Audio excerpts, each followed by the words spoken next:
אחלה אוטו. והגיע הזמן להחליף, אני חושב. כמו שאופניק. יש להם אוטו? Она красного цвета и едет. אוטו עם פזם של כבוד. החליפו את הרכב כאילו? רכב נוסע ממקום אחד למקום אחר.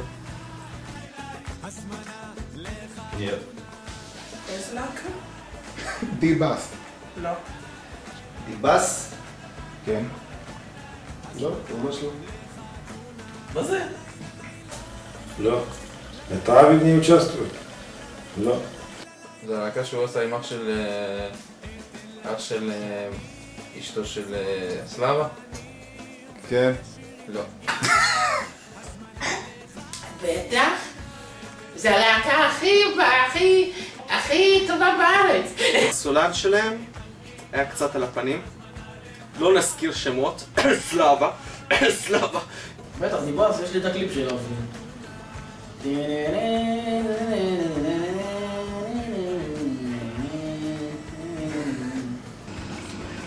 מה? בוס! בוס! קום, הילד בוכה, בוס, קום! אבל פוסי, אני עייף, עבדתי קשה, הייתי צריך להסיע אותך מהעבודה הביתה, למדתי, עבדתי קשה. בוס! לא אכפת לי, קום, עכשיו. עם שני חמודים קטנים. אני חושב שאבי יהיה בשלישי שלו. בתואר השלישי. אני יודע, 4 ילדים. משפחה גדולה ושמחה. עם 10 ילדים. Ина будет бегать везде за детишками, а Ави будет сидеть смотреть телевизор. אני מאחל לכם שכל מה שאתם מאחלים לעצמכם, הרבה בריאות, אהבה, אושר. כל שנבקש. לו יהי. הדרך להצליח בנישואים ולהאריך ימים בה זה תקשיב לאשתך, תעשה מאחורי הקלעים מה שאתה רוצה.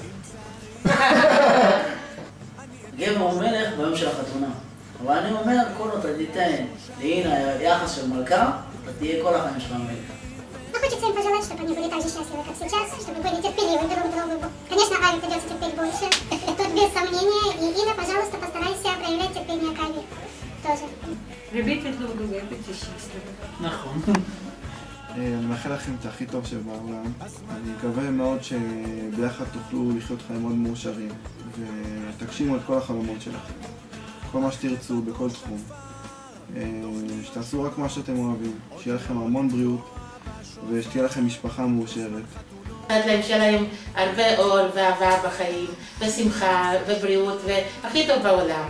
שמלאכי האור והאהבה והשמחה תמיד ילוו את הדרך שלהם. שיהיו בריאים כולם, ושיהיה שלום, נכון. Они были счастливы, чтобы они устроились, чтобы Ави закончил учиться, нашел работу себе по душе, чтобы материально они были обеспечены, чтобы у них была семья, детки, и чтобы они были счастливы, несмотря на какие-то трудности, которые всегда есть на пути. Я запомню. Проверим через 10 лет. Все будет, чтобы они, главное, были здоровы. Чтобы они уступали друг другу, любили друг друга, заботились друг о друге, поддерживали друг друга, понимали друг друга. Ну, что еще сказать? И чтобы сохранить с годами свою любовь. Маму любили, и папу любили, и оказывали им помощь. תבינו אחד את השני, תתקשרו, תכבדו אחד את השני. זה כל מה שיש לי להגיד. ו-love you! אוהבת אתכם. בגדול. עוד מה שאני רציתי להגיד אם אנחנו פתחו. מה שרציתי להגיד זה תודה לאל שיש אבי. כל הכבוד לך. באמת, אתה משפיע עליה לטובה. ולא שהיא יותר לפני זה, אתה מדהימה. אבל עכשיו היא עוד יותר מדהימה. הזמנה לחתונה, הזמנה לחתונה, הזמנה לחתונה.